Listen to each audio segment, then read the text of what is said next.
Hi, and welcome to Finding Your Way Through Therapy. I'm your host, Steve Beeson. The goal of this podcast is to demystify therapy, what can happen in therapy, and the wide array of conversations you can have in therapy. I also talk to guests about therapy, their experience with therapy, and how psychology is present in many places in their lives. I also share personal stories. So please join me on this journey about therapy. Hi, and welcome to episode 94 of Finding Your Way Through Therapy. I am Steve Beeson. If you haven't listened to episode 93, it was the most downloaded episode this season, and it was Amy Timer. It's a great interview. Go back and listen. But episode 94 was a really tough call because that's usually my favorite episode. And if I had to choose just one, that was tough. And what I did is I had to create some criteria in my head. Obviously, the one who won the most downloaded can't be my favorite. People who have won before cannot win. And then it was still a tie with a few people, but I had to go with Brad Cohen. Brad and I have something in common. We had a friend of ours pass away. He worked at the Department of Correction, and we gave him a great tribute. And I think that by giving a tribute to someone, I think that becomes my favorite episode automatically. So here is the interview. Hi, and welcome to episode 85 of Finding Your Way Through Therapy. I'm your host, Steve Beeson. Episode 85 will be with Brad Cohen. Brad is someone I've known personally for a while. He is someone who started working in the Department of Correction in 1986 and retired in February 2020. During his 34 years of employment there, he went up the ranks and ended up being someone who went from a team unit leader to an IPS, to a sergeant, to an ACA, a training instructor, an auditor, and also served as a lieutenant at the end of his career. He's worked at different places in the state of Massachusetts, including MCI Framingham, the Substance Abuse Treatment Center, MCI Shirley, Pondville, MCI Norfolk, as well as the state transportation.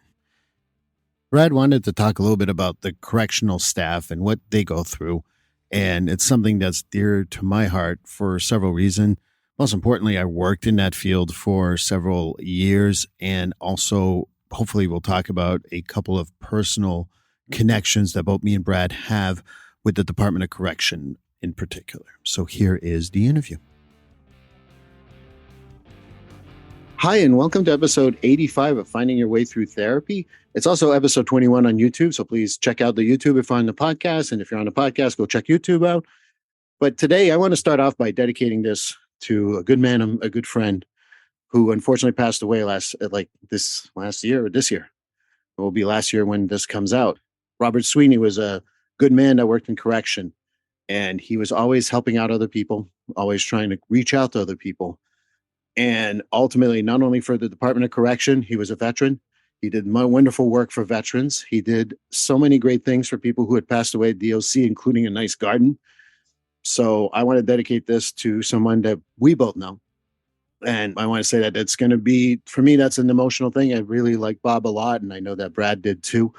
But let me get into who's here, right? Because you want to probably know who's here, right? So Brad is someone that that has worked in, how long did you work in for DOC? Department of Correction? 34 years, Steve. 34 years. And Brad Cohen is someone who's worked for 34 years for the Department of Correction. Also someone who knew Bob very intimately, and ultimately a great guy. I've known Brad for over a couple of years now.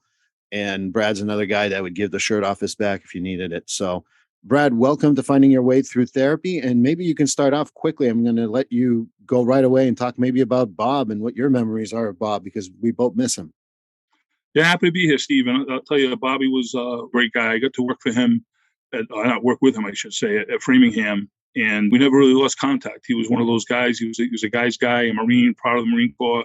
He did have his own battles, but when he was assigned to the Employee Assistance Unit for the Department of Correction, that was like his niche. That's where he kind of belonged, because he had so much integrity, and people just loved him. He was one of those guys that could relate to anybody, whether you're weak, strong, male, female, Caucasian, African American. He loved everybody, and that's kind of who he was. And he was like this, like I say, the Marine staunch biker, and I really appreciate you recognizing him prior to this podcast. I'll always remember him for so many other things too, and the people that he impacted, which, I've also heard many stories about. So I think that it's important that we talk about Bob and When you said Framingham, just for people who may not know Framingham, Massachusetts there's a Department of Correction there that's mostly women. It's all women, and that's what we were talking about. So just for my my international crowd, I gotta make sure they get it all. I know, Steve, we're going to talk about the memorial after. We always remember memorial, but Bob was he was the backbone behind that memorial. And he took it personal for when it wasn't really taken the way he thought it should be taken by correction officers. And, but like I say, Bob was a special guy, and thank you again. Well, I think that we need to get to that memorial for sure. I think that there's even a personal link for you there that we can talk about too. But how about, usually I start off with an introduction of who the person is, say, hey, tell me about yourself. But I think it was important to talk about Bob first. I think that we need to give that dedication to Bob, and we'll definitely come back to him. But how about, Brad, you tell a little bit about yourself to the audience of Finding Your Way Through Therapy. I went to Somerset High School. I graduated in 1983. While in high school, I played football, baseball. I was fairly athletic. And I made the decision to join the Army National Guard with a friend of mine when I was 17 to pay for my college, basically. And I went to school for criminal justice, or should I say psychology, with a criminal justice minor. And I ended up starting to work for the Department of Correction at the age of 20. My goal was really to be a state police officer, because my next door neighbor and my best friend was a state police officer. However, when I started making rank at an early age, I was fortunate to make rank early. At like 22 years old, I was a sergeant. Correction all of a sudden became a profession for me, and it was the route that I took. So it was a great road, 34 years. Everybody has their ups and downs. I don't know anybody that doesn't. But in the end, I was very proud to wear the uniform. I was proud to represent the department. And it really is an amazing agency. The first thing that comes to mind when I hear that, Brad, is how the hell did you survive 34 years? Yeah, it's interesting, Stephen. I think you can I think what helped me towards the end is, believe it or not, is like when I was a security guy. So it's all about the inmates, not really worrying about the inmates or what's good for them or what isn't good for them. And I think as you mature in the agency, and I think also you mature in life, you start realizing that these are human beings. And if you really want to look at recidivism, you want to look at people not coming back, and the purpose behind it. And that is like this guy could get out and could be your aunt's next door neighbor, or your father's next door neighbor. And, you want to give that person as many tools as you can to succeed while they're out there. And I think you see a lot of that, but you really have to push it down, because sometimes security staff really, they miss the big picture. But when you talk to them and you open and transparent and get out there and they believe in you, I think you can make certain changes that are positive for the agency and also the individuals themselves. I've worked with corrections, not only on the DOC level, Department of Correction in Massachusetts. I worked on the county level with a couple of counties around here. And I also worked with the jails and prisons up in Vermont. There is certainly a code. And one of the things that always struck me, and maybe you can speak to that, is that there were Brads, but they were few and far between, because a lot of it was a competition. I always admired you because you like, if you elevate someone, great, I elevated someone. You always want to elevate someone, but I don't find that as a culture in the Department of Correction. Am I wrong? Yeah, I agree. Sometimes I used to talk to staff all the time, particularly as I went up rank and became a deputy DOS superintendent. I was able to meet with groups of staff and try to look at the culture and kind of where I came from uniform. That was a big advantage for me, because oftentimes folks in uniform don't respect the folks that came up through the classification piece as much, which right. I'll tell you what, I've worked for a lot of great people that came from the classification piece, but that's just kind of the thing with being a person in blue. But I always tell them about how you talk about management, how management doesn't care for people. Well, oftentimes they don't care for themselves. They don't bring each other up. They'd rather just quote shit on people.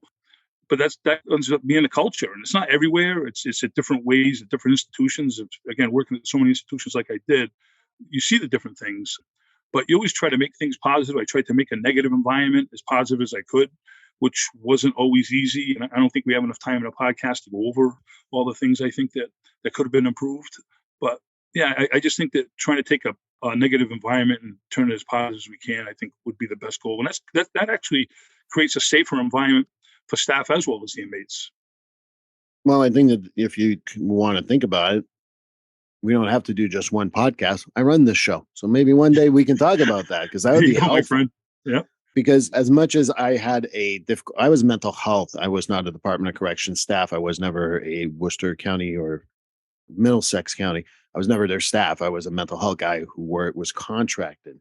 But Yeah. I definitely had different type of situations with people. And I know that Department of Corrections sometimes struggled with people coming from the outside. Do you think that that culture still exists, or do you Well, think it's changed?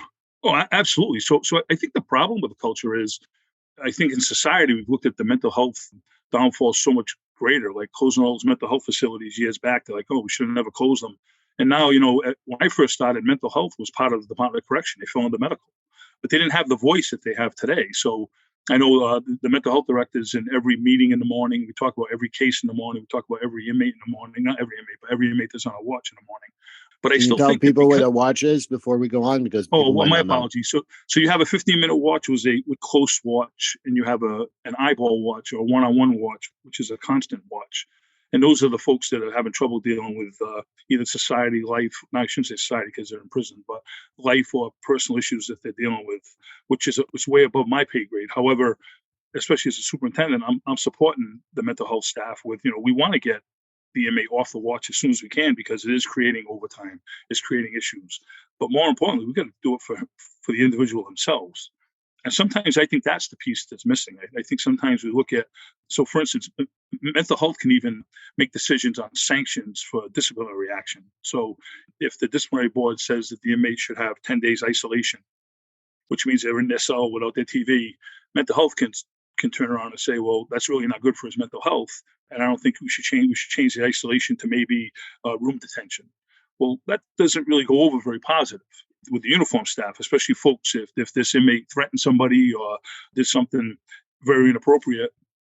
It's not a positive thing. However, the mental health professionals looking at the inmate personally and what their needs are. And I think because they're a private contractor and it is a contract, they want to be awarded the contract when it comes up again. So sometimes I think they give in a little more than they really need to. But those are tough decisions, that's for sure. The stuff that I can tell you from my experience is that I think I shared this prior to us recording here. I remember being called in a max area and saying, Steve, we need to do an evaluation. It was an active suicide attempt. And they made me wait at the door because there's like 3 doors to get the max, obviously. And they opened the door eventually because the janitor was there, and the janitor went in, and I thought I was going in. Like, no, he goes in. So I always joked around, and it's not even a joke when you really think about it, that the slosh bucket goes over mental health sometimes. Mm. Well, I think part of that is you have to have meetings with different disciplines. So when you start looking at an agenda you want to pass, so say you want to do something with movement, inmate movement to make it more fluid, you have to bring in mental health, you have to bring in medical, you have to bring in maintenance, you have to bring in everybody, and you have to create a team. It really is a team. And when we do talk about the memorial, that was a big part of the memorial is that everybody who worked in the Department of Correction would be recognized if they in fact passed away. So that's up to the upper administration to create this team and not create division. We all know about division. I'll just look at this country, unfortunately. We have a lot of division. But you can't have that division inside. And I also do not believe in the inmate versus staff mentality either. I think part of that needs to be together too. I think the needs of the inmate are important as well. And whether people want to think I'm a white hat or not, it doesn't really never bother me. I look at what's best for the institution, what's best for people in general. And sometimes these people just never had a chance. Right.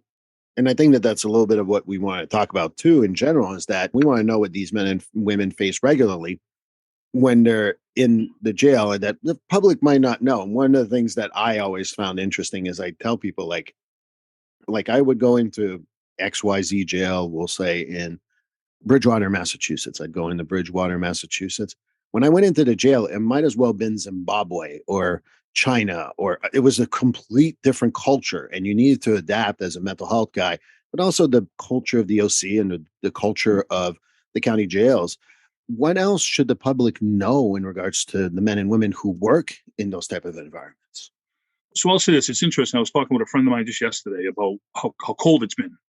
And I said, are you better off being homeless out in the city of Boston with a cardboard box and maybe a blanket, freezing your butt off, or are you better off committing a minor crime and going to jail where you're going to get free hot meals, you're going to get heat, you don't have to work, you don't have to get up when you want, because it's an environment that really isn't that bad. Like, granted, you lose all your freedom, but honestly, in my 34 years, and people listening to this podcast may not think I'm being honest, but I really am. Like, inmates were not mistreated.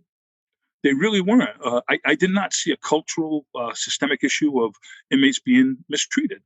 I think the state of Massachusetts is also very liberal, and I think some of the things I didn't always agree with, but like the releases with parole, like they want everybody released, especially for nonviolent crimes, and I always believe in the second chance. But unfortunately, there are some folks in there that really aren't ready to be released.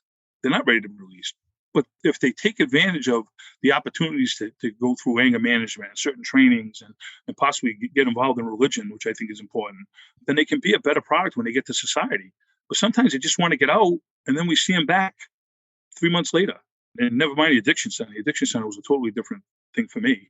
But I really truly believe that's the thing I would love to pose to people is that deal with a lot of these advocacy groups and they act like this is the worst thing in the world. Like the correctional officer walking around with billy clubs and they're hitting people left and right. And honestly, I did not see that. I'm not telling you we didn't see verbal abuse at times, but that happens everywhere. And a lot of times that was created by the inmate due to his actions, which after a while, if the inmate conforms to the policies and procedures of the institution, that's going to also go to the wayside too. It's like people always said, when I worked in Norfolk, we had 1,400 inmates, and out of the 1,400, 700 were lifers. That was the place for the lifers to go, was in Norfolk. And if someone doesn't know what a lifer is, what's a lifer? Oh, doing natural life, doing first degree, and possibly second, but we had 700 first degree lifers. Which just want to make sure. I got to assume great, Steve. Some people might not know what we're talking about. Oh, absolutely, my friend. Thank you. And so with that said, people often times say, oh my God, you worked with like 700 lifers. That's amazing. They're the easiest population to deal with. Because they know that this is their home and this is where they're going to live for the rest of their life. So they want to make the best of it. And they don't want to lose their single cell. They don't want staff coming in and tearing apart the room because they used off language to somebody. So they were the best. They were the best population. Like you worked in the county, Steve. I never did. I always found county inmates because they always wanted to be that alpha male and they always wanted to prove themselves. That was a tougher environment. And like I say, working with lifers, they were the best population to deal with. I agree wholeheartedly. For those of you who get YouTube, you saw me point at Brad because I worked with lifers that were second degree. So they have a possibility of parole. They would come out on parole. And a lot of people are like, oh, you worked with murderers. I'm like, those were the easiest ones to work with because they knew the consequences of their actions. And I think that what I've always said to people, I'd rather work with 20 lifers, lock the door and work with them because I'll be fine, than work with 5 people with a history of assault and battery because they don't know the consequences of their actions. And I don't know if you had the same experience, but that's certainly mine. Oh, no, I didn't. And I remember talking with a lifer who I've known for years. Again, I started when I was 20. So I started really at a younger age. And some of these guys were 20 themselves. But when I'm 30 years old, that means I've known them for 10 years. I'm 35, I've known them for 15. But they've been behind the wall, and I've been coming in and visiting. So I had one high-profile individual who was brought back on a parole violation that he really had nothing to do with, but it was something to do with New Hampshire and a murder. But I remember talking to him. He said, Cowen, he said, when I got out, that was scary. The alarm went off. It scared the crap out of me because I never heard an alarm before. He said, I didn't know how to work the VCR. This is back when we had VCRs.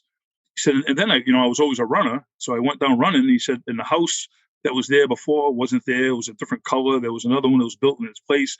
The cars were so much faster. Everybody's tooting their horns. He said, I ended up running back to the house. He said, it was scary being out there. After being so institutionalized and getting onto society, it was tough for him. And then society, they also have the responsibility of now they have to work to get rent. They have to work to get food. And it's just a difficult environment for him. And I think that when you talk about that, the first thing that came to mind is on parole. I had someone who did 2 consecutive, what they would call manslaughter for 10 years. And he came out, I had a conversation. He did reentry stuff. About 3 days in, he came in crying into the office. And I'm like, what's going on? We'll call him George. He's like, the machine won't give me money. I'm like, what do you mean the machine won't give me money? I went to the ATM and didn't give me money. And I said, okay, I'll go with you. It's not far. I'll walk over with you. Walked over with him. He thought that he had to speak to the machine and the machine would give him the money because he never knew to put in the card, putting in his PIN. He knew nothing of that. And I always tell people, like, the things that we take for granted in what I consider outside life is something that when you're doing 20 years straight, you lose sight. An ATM didn't exist in 1984 when this guy went in. And so I think that that's absolutely one of the things they face. What about, like you talk about men and women, what else do they face inside that people don't really get outside here?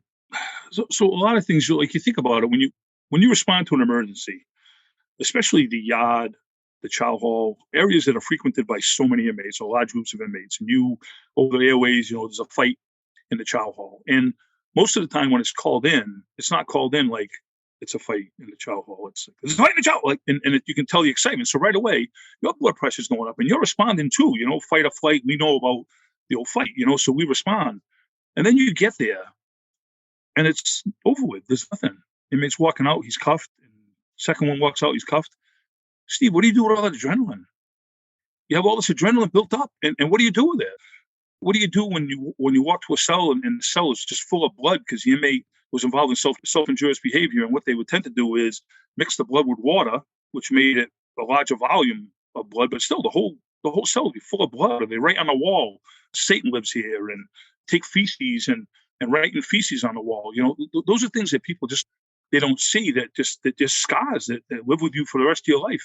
I remember as a young sergeant, an inmate put a cigarette in his eye. And after he put the cigarette in his eye, he was going out to Mass Eye and Ear. To me, he said, "Cowen, my eye hurts." In my mind, I'm like, well, no shit, your eye hurts. You just turned around and put a friggin' cigarette in your eye. But you look at that stuff, you're like, this is so abnormal. Guys cutting up and at the time asking for cigarettes, and they're just full of blood. And you're like, no, you need to give me the razor first. I need the razor. But those things that I just don't think people really know how to live with or deal with. It's like an EMT. An EMT that they go to the first accident incident where somebody's dead.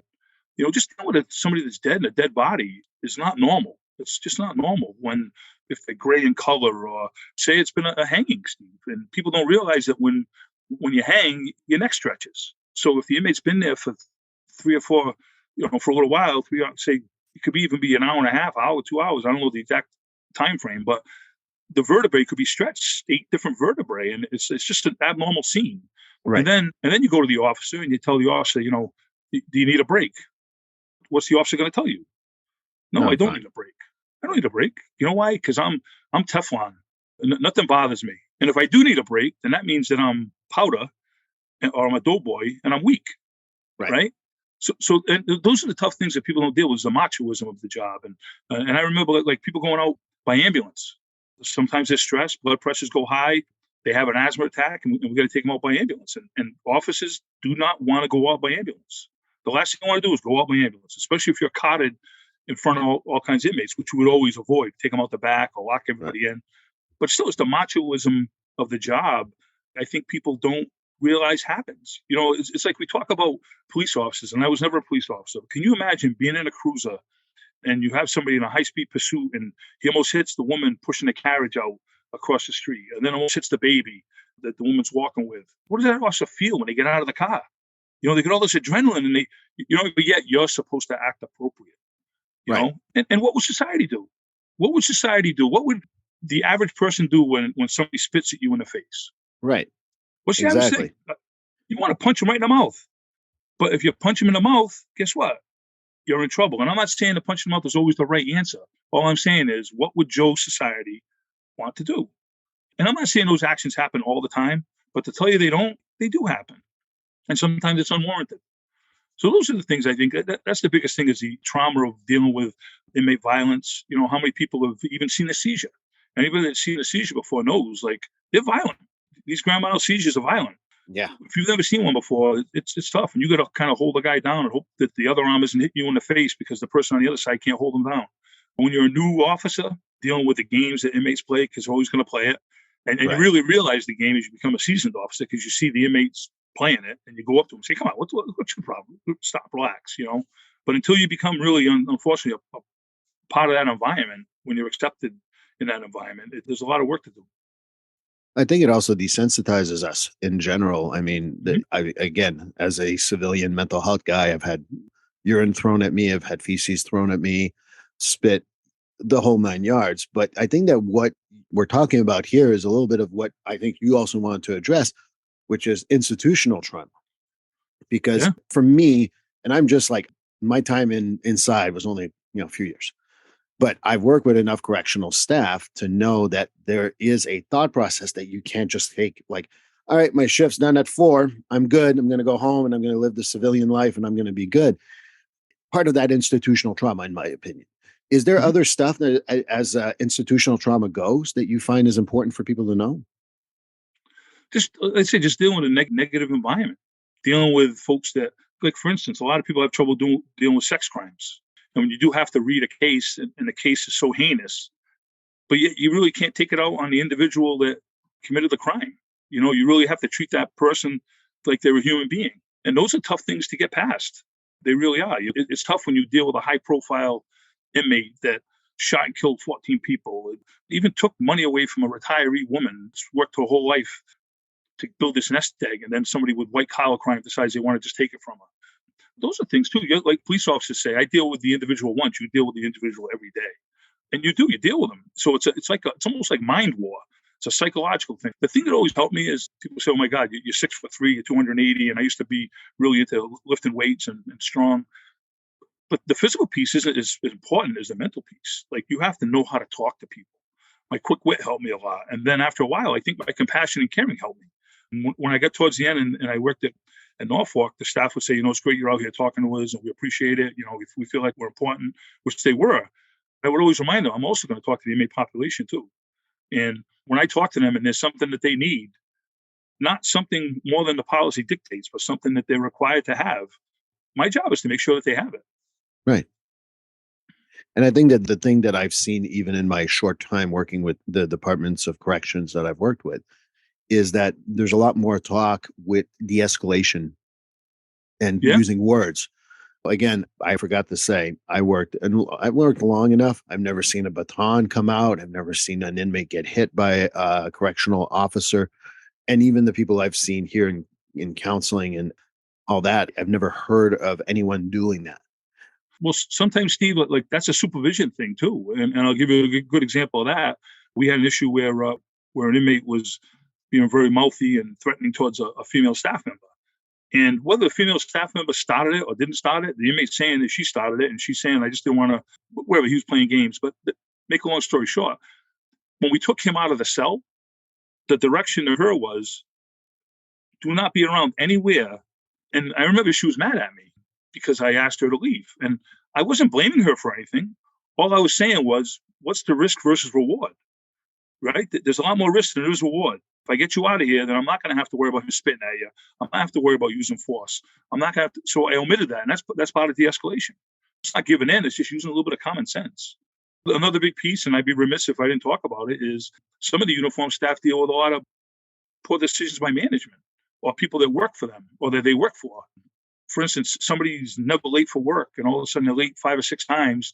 And instead of talking to the officer, you got a written warning, or you're going to knock you, or instead of calling them in and finding out that the person's going through a divorce, the person just lost their mother, they don't have their babysitter, there's a lot of traffic coming into work, right? And you try to work through and say, hey, how are we going to get you to work on time? What do we need to do? Can you leave earlier?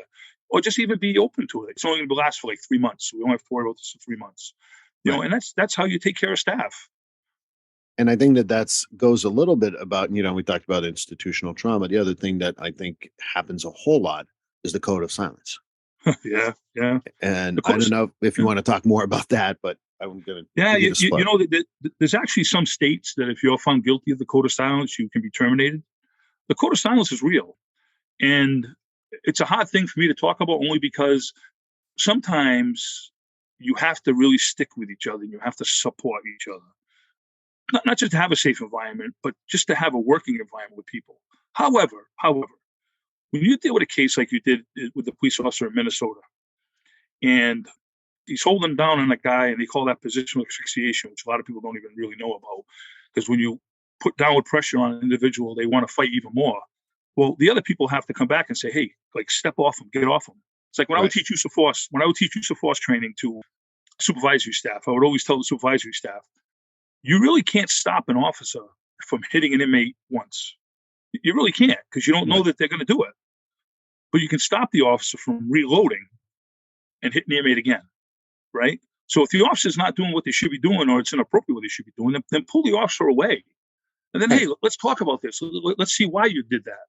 You may not see that the officer was being bit. You might not see that. So there could be a reason why the officer did it. But with the code of silence, sometimes I don't think that the staff are held accountable with each other enough. You know, it's like the state police. You ever see a state trooper pulling somebody over without his hat on or being out of uniform? You just don't see it because they police themselves, because they say, hey, we don't do that. We wear our uniform. We're a professional group. But yet, I remember at times seeing correction officers pull into a Dunkin' Donuts. They pull into a handicap spot. Their shirt's open. First thing they do is spit on the ground. And I'm saying to myself, like guys, like, what are you doing? How are you representing the uniform? So sometimes we need to let people know, hey, and I don't want to use it bad with this. There's another verbiage I use, but you need to unscrew yourself. Like, you know what I mean? You need to do better. And I would oftentimes, with, like, if it was a property issue, I would always have the officer who wasn't making the right decision correct it. Right. Like if an inmate came to me at happy hour and said, hey, I'm not getting this, I'm not getting that, I would talk to the officer and I tell the officer, hey, do me a favor. By the end of the day, you get it to him, not me. I'm not going to tell you or tell the inmate, hey, you're going to get it, but I want to make sure that the inmate gets what he's supposed to get without really making a big deal out of it. So the code of silence is prevalent, Steve. It's to a greater degree, but there's a code of silence in government. There's a code of silence with the Republican Party, with the Democratic Party. It's just part of life, and I wish I had the miracle answer, believe me, because it is. It can be an issue, and it can create a dangerous environment. You know, I go back to something I've had a conversation with police officer Jay, who's been on my podcast many times. The code of silence to me can be really worked on when you really think about it this way. 95% of people in mental health, they're just trying to do their job. They want to make you like get better and move on in your life, and they do well. There's 5% that are schmucks, assholes, will treat you like crap. My code of silence tells me I don't cover those 5%. I don't. Mm-hmm. And if we can get the police, like the problem is the media, like if a police officer does something wrong and now suddenly it's all cops are like that. Well, no, it's a 5% because there's 5% of crap everywhere you go. There's 5% of correctional staff that are assholes. Mm-hmm. Sorry, that's just how I see it. Yep. But instead of having, like, if you say, well, that one correctional officer is doing that, the code of silence does not work for that 5%. Mm-hmm. People see it as, no, you fucked over the 99.9% of the team. No, you fucked over that 5% that want the code of silence and keep continuing. I don't know if you agree with me, but that's just how I perceive it. Steve, you're 100%. Like, I remember staff would come to me and they'd say, we're not giving enough people Christmas off. And I would say, well, why don't you get the people that are out on IA because they have a hangnail? Why don't you have them come back before Christmas? But it was amazing how many would come back after Christmas. With that person being home is one less person seniority-wise getting a day off. Right. But yet, if you go police yourself, sometimes it's a problem. But I truly believe what you said. You get that 5%. And if the 95% tell the 5%, hey, we don't agree with your actions, we don't do it this way, then it'll just create a better environment. But I think people are just afraid to upset the apricot. They really are. And I know people that take rank, they want to go home and they want to be proud. And they're like, I made sergeant and are proud. And it should be a proud thing. But part of that is when you get to work, you need to supervise. When an officer doesn't do their last round, well, you made sergeant, you're proud to be a sergeant, then you need to tell the officer, hey, before you go, you need to do your last round. Or you've been in the control room for the last half hour. You got to be out on the floor dealing with issues. But it's air conditioned inside here. Well, you got to get out there. Your post is out there, and unfortunately, that isn't the case. Can I play devil's advocate for a second with you? Absolutely. Okay, because this is a story I've been told by a couple of people, and I always go, okay, I have my answer, and I want to hear someone who's been there, done that, probably has a few T-shirts. So what I've been told is like, well, if I go in the population, there's 100 of them and there's 4 of us. So we're going to get our ass kicked. That's why I don't spend time there. What would you say to someone like that? I'm going to say it's a crock of shit. When you get out there and you interact with these guys and they know that you're fair and you can be firm, but you're consistent and they get to know who you are. It's like people would ask me, are you afraid to see an inmate out in the streets? Well, part of my past is I did 8 years of investigations. There were guys that got extra time due to my investigations. There were guys that got isolation time due to my investigations. There were guys that went to DDU due to my investigations. There is not one inmate that I'm worried about seeing out in the streets because every single one of them did something wrong. I didn't plant drugs in their cell. I didn't give them a dirty urine when it wasn't a dirty urine. I never did all that. So if you're going to go out there and you're going to treat these guys fair and when you're walking on a tear and you walk by, say, excuse me, and thank you, the words that people don't think you can say in prison.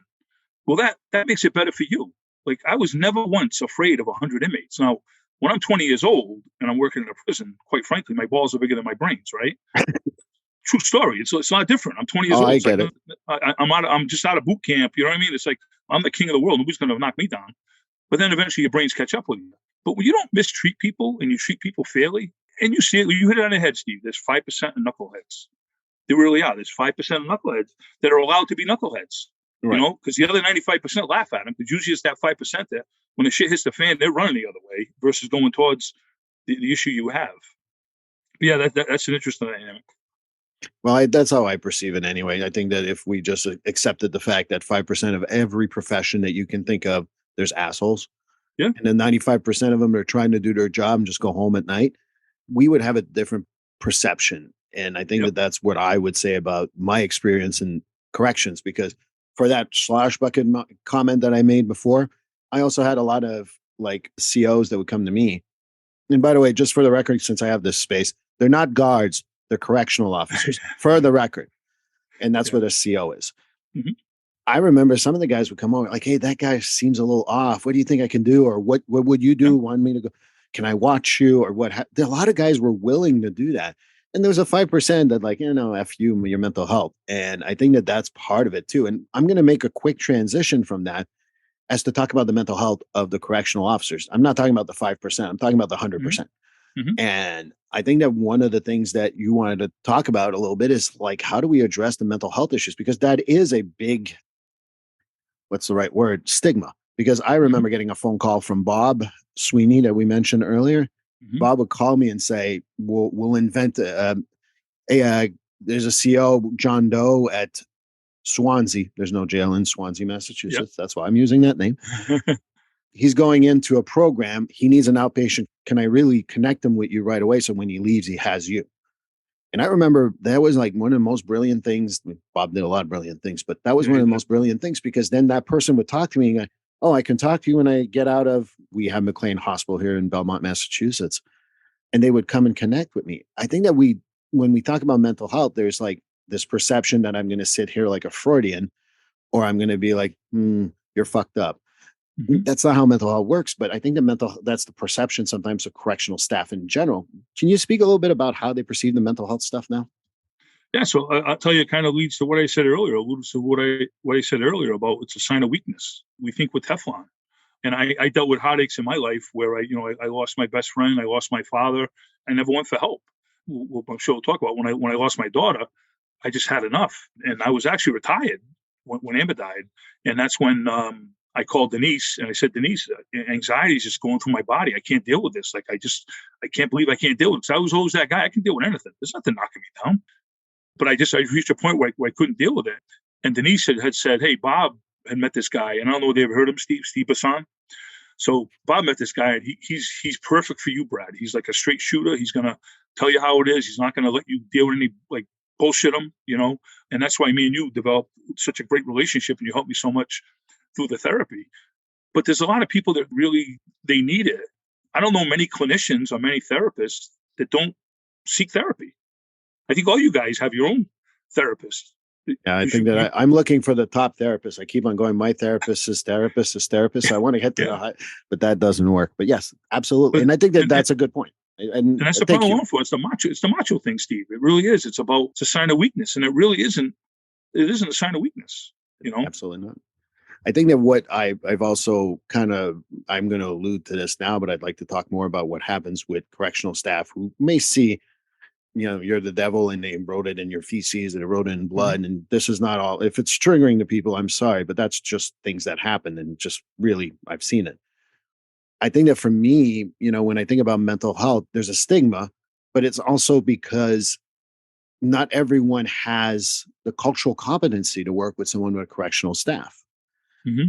And I don't know if that plays a factor for some people, but I know for me, a lot of people like, oh, you've been there. And then I talk about the institutions or whatever. And they'd be like, oh, so you know how it is. And then they'd suddenly trust would come in.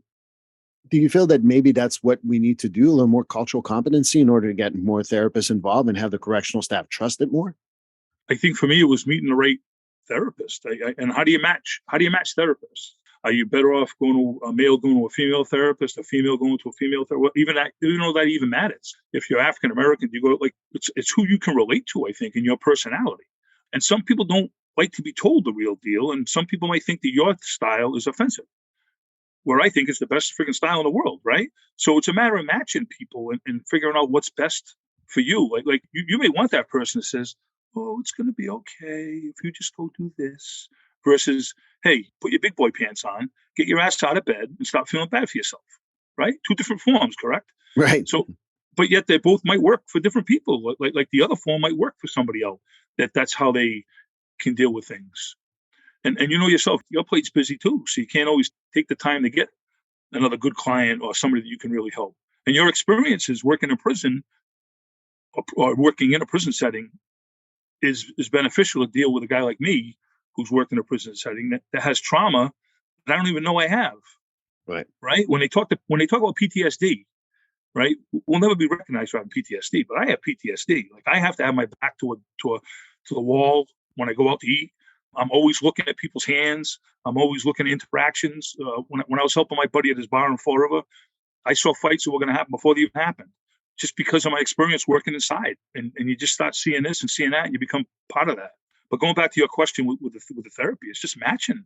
It's Right. matching the right therapist. And I really don't know the answer to that, but Oh, I've got an answer for you. This is something I wish me and Bob had this conversation. I keep on coming back to Bob. You know, God rest his soul. I love my Bob. There's a reason why.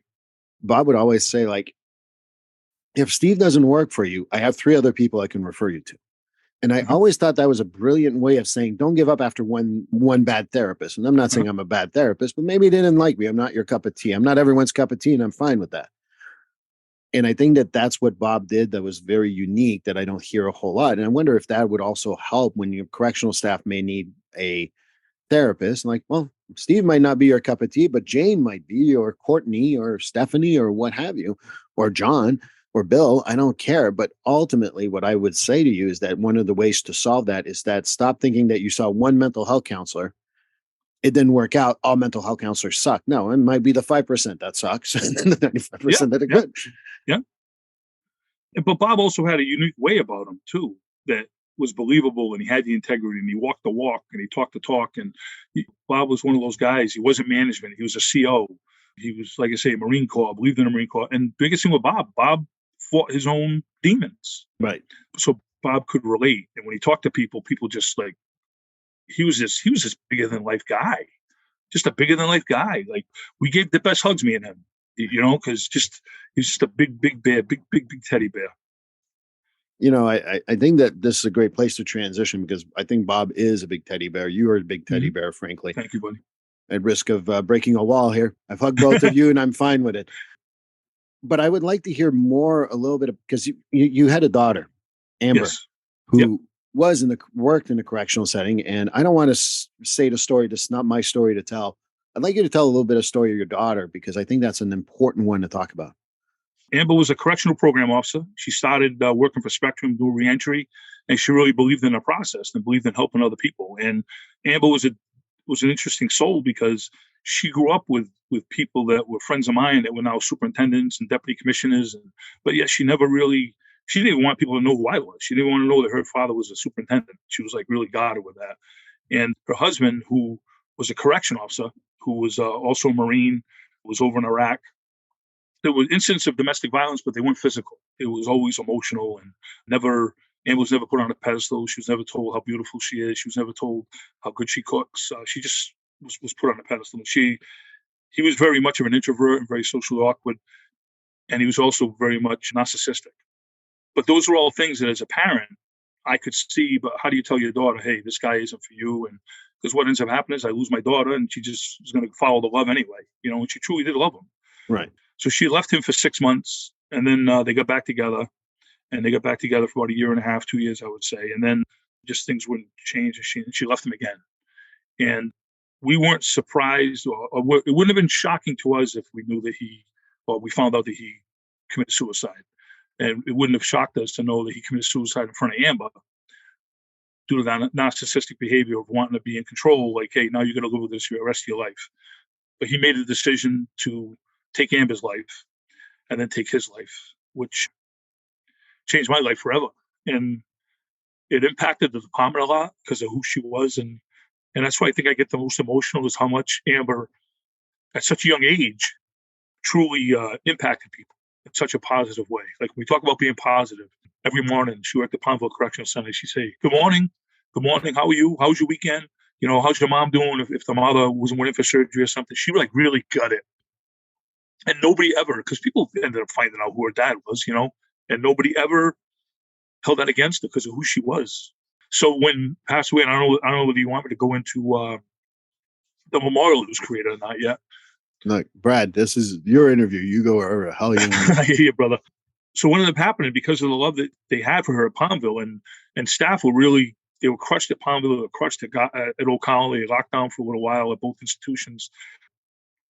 Palmville decided that they wanted to create a memorial for Amber.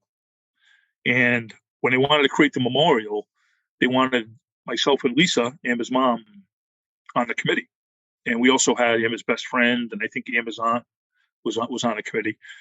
And as we started talking about this memorial, and we started really leaning towards, why don't we create a perpetual memorial? And the thought process is, if we do a memorial, in 5 years, people aren't going to remember Amber as much as they do today. In 10 years, they're going to remember even less, because people transfer, people retire. Eventually, the institution's filled with people that never even worked with her. And then in 20 years, the shift commander is going to be like, will you go mow the grass of that memorial? It looks like shit. And by the way, who the hell is Amber Cowen? Right.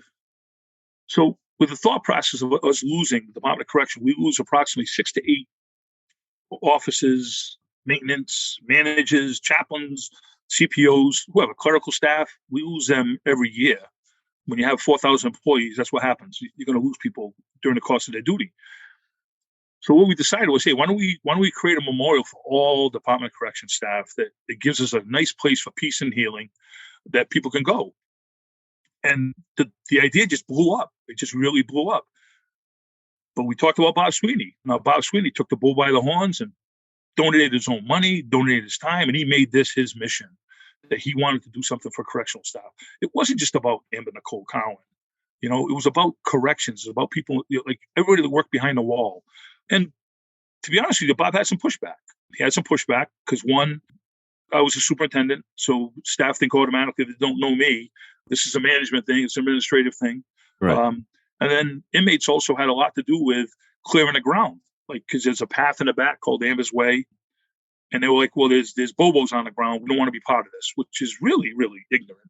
And, right. And it's very, very juvenile as far as I'm concerned, because the inmates are humans too. Like I remember going into institutions and people would say, don't use that bathroom. That's an inmate bathroom. Well, Steve, I would use an inmate bathroom any day because it's cleaner than the staff bathroom. Right? And that's the truth. I agree. So when it comes to that, who cares if they did that? I don't see these people from other institutions volunteering to clearing the land. I don't see them volunteering to dig a trench. But what's happened with the memorial is I believe we've had 10 services already from folks from Susan Baranowski to Shirley to special ops. And what's happened is more and more people have gone to the memorial. And it's become a bigger and bigger deal where other states actually want to model the memorial. Awesome. And the committee still affords us the opportunity. Lisa just decorated the memorial for Christmas or the holiday season the other day. She'll decorate it again come spring. And whenever there is a memorial service, we go. Oftentimes I'll speak. But it's not about Amber. It's about whoever it is that passed away. It's their day. It's their day to be remembered for the services that they provided. Well, I appreciate you sharing the story, first of all. I also know that I was there at the pre-ceremony. And it's also what I've loved about it too, is that it's also grouped per the Department of Correction where they worked. Yes. And so, like, and again, I'm not saying people feel that way, but let's say you don't care about Walpole or Cedar Junction, I'm sorry, then you don't have to look at that one. You want to go see where, you want to go see Gardner, you want to go see Sousa, you want to go see whatever, you have that capacity to do so and just look at those people. And hopefully they'll remember, because we do this for police, we do that for fire. Bob's idea was phenomenal. And I knew all the pushbacks that he had, and, that'll live forever. And you're absolutely right. One of the things that's always lost is like, oh, well, the inmates are going to take care of it. What do you think the inmates are going to do to it? I mean, what is wrong with you? Exactly. We don't have a camera. There's no cameras on that site. It's something we want freedom of people just to come here. Like I said, it's a place of peace and healing. We added a retiree wall where retirees that have passed, they can actually go on the wall. We're still looking to make that grow a little bit more. And the commissioner, Carol Beachy, has been behind it 110%. She's building a pavilion in the event of inclement weather when we do these services. She has the honor guard go to all the services, which I think is very important because the honor guard, we're a nationally recognized honor guard, the Department of Correction is. But I call it unselfishly selfish, Steve. It's like where we don't make it about Amber, so that's the selfish part. But the selfish part is she's always remembered. And until we die, she's always going to be remembered because the bench right before the main part of the memorial is to Amber Nicole Cowen with a beautiful saying. So that's created a lot of healing for me and Lisa, but it's really created a lot of healing for the Department of Correction and those family members. Like when you got an 8 or 9-year-old kid that their dad is like a superhero that day, like their dad, like this, the honor guard's here for my dad. All these people are here for my dad. My dad was somebody, and isn't it great to be somebody? Even for that day, that there's somebody, and the kid, those kids will remember that the rest of their life, how their father was or mother was memorialized on that day. Again, at the risk of breaking a wall, I obviously me and you have talked about Amber. I know Bob and I talked about Amber, but other people who didn't know of us, and they would tell me about Amber and how how sad they were and how they were touched by her and how human she was, and it always struck me because obviously. Everyone say, but it's your daughter. No, she was universal. There's no, like, I'm not, me, I don't BS. Yeah. She was universally loved. And if she was the push that got that garden done, then so be it. Yeah. Yeah. Yeah. She didn't die in vain. Something good came out of it. And that's kind of what you have to look at. Like, so we think oftentimes when we lose a loved one, we always want them to be remembered. Like, I never want him or her forgotten, and when you can put something in place like this that's beneficial for the whole agency, and an agency that she would have been flourishing in for years to come. She really loved her job. She really loved helping people. I'm sure she would have had disappointments at some point in her career because I think everybody does. But she was somebody that the staff just loved her. She'd go cook this coffee cake that Lisa will cook every year on the 27th of June, the day she passed. We always deliver pizzas and stuff to Palmville for the staff so they remember, and we'll do that until we pass on. And we go to events, Lisa will bring coffee cake with the recipe that Amber had, right down to the superintendent. Superintendent like the buffalo dip, and a lot of times somebody going in and giving the superintendent buffalo dip, people look at it like it's saying, "What a kiss ass," you know what I mean? But no, Amber, to her, a superintendent was okay. It's a superintendent, but she loved the correction officer more. Like she got it. She, she just really understood it. She had that quality of love, true love that people just embraced, and they miss it. Again, it's hard to move from Amber, but I will as we wrap up the hour already. Went by really fast. I want to finish because you're not here to plug anything. You're just here to be yourself. Wanted to educate people. First of all, I might have you back on. Are you willing to do that? Because I have a couple of ideas. Anytime, my friend. Anytime. Perfect. The other thing too is that for a correctional officer or anyone, but particularly a correctional officer or someone who works, I call them correctional staff because you can be the superintendent, you can be the CO, you can be the janitor. I don't care. What would you tell them to say, look, go get the help and stop kind of like putting your pride before everything else? I think that's a culture. I think that's where collectively you have to accept it and say, hey, you got to take care of yourself first. You got to take care of your family first. This isn't about the machoism of. So like when it came to a suicide, I'd ask the officer if they're okay. And I could tell by the look in their eyes that they're not okay. And I would tell them, hey, do me a favor. We're going to have you relieved, not for any other reason. And I want you to write the report where you have a clear head, which is a good practice anyway. Right. But it was really to get him or her away from the area they're in. So I was making the decision for them, but yet giving them a little way out, right? When somebody's having trouble at home, or they're going through a divorce and having a tough time with a divorce, or they're having a tough time with their mother who's getting ready to move on to be with God, the supervisors need to sometimes go to the people that they know and say, hey, so-and-so, John Doe's having trouble. Can we make sure that John Doe isn't working in a tower? Because in towers we have weapons. But then you have to say, oh my God, what were they? They're probably going to kill themselves. We have to, so we always end up being paranoid with things that we do, but some things have to be kept in house sometimes. And Steve, we have to put our staff first, man. They're just so fragile. They're so fragile. And, I can talk it all I want, But I see people that talk it, but I see people that never walked it. Right. I think you need to, when you walk around and staff, they have a thing called encouraging the heart. That's one of the 5 practices of leadership. And people think that, oh yeah, if when you give an attaboy letter or you give an award, that's how we help people deal with their processes. But I truly believe when you go out and you ask them and you make them look like human beings, and you know that they have a mother, and when you know they have a sick father, especially when you're the superintendent, they look at it like, oh my God, like this person actually came out and wanted to see how I was doing.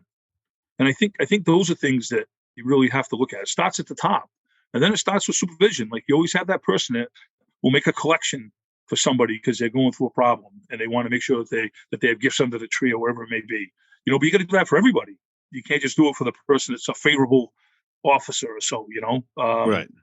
I think culture is a big part of it. It's just making it positive, having a good wellness program, a program that people believe in, getting together and doing things as groups. I just think that's a positive thing. And I always think that meetings and open transparency was always good too. Like we would meet every in-service week and we talk to the staff and just sometimes it wasn't easy because staff would be mad at me for something that I did or they think I did. Right. But I would tell them straight up. They didn't always like my answer. Like I was never a yes man. And I know Steve Bassan isn't a yes man, but that's what worked for me. And I never changed who I was. I would try to do it appropriately, but I wouldn't just say, yeah, you're kind of right. When no, you're wrong. Like this is why we do things. And if I'm going to offer or if I'm going to allow folks to have their own opinion, well, guess what? I should be able to have my opinion as well. And I'm not telling you that my opinion is trumping you. All I'm saying is I have an opinion also. Right. And it's unbelievable how if you get out and talk to people and make them feel like they're part of the process, when you look at creating a new policy and a new procedure, why not take the person that works in the area? Like if I want to do a new procedure on segregation, why not have the person that's running the unit at these meetings, right, telling me how it really goes? Like we had post orders, and I'd always want the post orders to go out to the post, and I want the officer to read it, and then I want the officer to sign the top. Well, the union would come to me like, you're setting them up, you're making them sign the top. I'm like, no, I'm having them sign the top because I want to make sure they have the opportunity to read it. That's why I'm having them sign the top. I'm not locking them into anything in it. But if we do movement at 7:30 and the post orders ought to say you do movement at 8 o'clock, well, I need to know that that's what I want the post orders to be right. Right. I rather us run the operation based on practice than run the operation based on policy and procedure. Your practice should meet your policy and procedure. Really, not your procedure, policy, and procedure should meet your practice. Right. I think that's great advice. I'll tell you that what Jay Ball, who's been on my podcast before, works as an officer. He's excellent. I listened to him a couple of times. He's excellent. One of the things he said is it starts with leadership, and the leadership being like, and again, there's no attack on anyone in particular here. So please, if anyone's listening and you happen to be like, the commissioner, the deputy commissioner, I'm not attacking anyone. Go walk the jail. Go talk to the guys. Go see what they need and ask those questions. And if the leadership shows how to reach out to mental health, you don't need to care so much, but you need to at least listen to people. I think that if you start with leadership, it will trickle down. And it's rare that I believe in trickle down, but in this particular case, I definitely believe in trickle down. So if you normalize mental health on a leadership level, you will normalize it on a whatever level. I'm not much of a, I know that you guys are pseudo military and all that fun stuff, but I'm not much of that stuff. And it's just feeling that wait a minute. The superintendent talked about mental health and saying how to reach out and what's good. And wow, okay, well, maybe I can do it. Maybe not today, maybe not tomorrow, but long term, that will have that impact. And when Jay says that, I think it makes perfect sense to me. And I think the correctional world would really benefit from the same type of leadership. Yes, very true. Leadership is paramount. It really is. And me put my hand on somebody's shoulder and them feeling the love going through my hand that I'm here and I care for them, it goes a long way. It really does. But again, you can talk it all you want. You got to be able to walk it. And there's a lot of people that talk it, but they don't walk it. Well, Brad, I want to thank you. I know that people don't know a couple of things here. I want to share this because it's funny. I'm in my office and you're in the next room, and that's the way we're recording it. Number one. Number two, there's a great woman in your room with you right now, and it is Lisa. And even though she can't hear me right now, and I know she listens, I want to thank her for being there and being strong and just ultimately just being a great example for a whole lot of people. And I really appreciate her. Brad, I appreciate you more than you'll ever know. I I will have you back on. I'm pretty sure I have a few ideas. We'll talk about it. Oh, no, it'd be great. And a couple of things with Lisa, just because we'd be remiss if I didn't say it. One, she also worked 24 years in corrections as a correction officer. And a lot of the reason why Amber had all that love was because of her mother. So, and I knew that, but I didn't want to say it. I wanted you to say it. It's not my news to give, so to speak. All right, my friend. Well, Brad, thank you. And thank you, Steve. Thank you for doing what you do. Appreciate it. Well, that concludes episode 94 of Finding Your Way Through Therapy. Brad Cohen, thank you again for the interview. Can't wait to have you back on. And that concludes also season 7. I can't believe I conclude season 7 already. So on season 8, we're going to have a couple of themes. I'm working on doing interviews with people I've never interviewed before, number 1. Number 2, it will be my 100th episode. It will be in May, and I have a few ideas floating around. I haven't quite put my finger on it yet, but I definitely want you guys to be able to enjoy a couple of concept ideas that I have, and that's going to be coming out in May. Also of note, I will be changing a little bit of the intro and the outro. So I hope you're able to see the difference. I think you're going to like it, but obviously I want you to let me know if you do or not.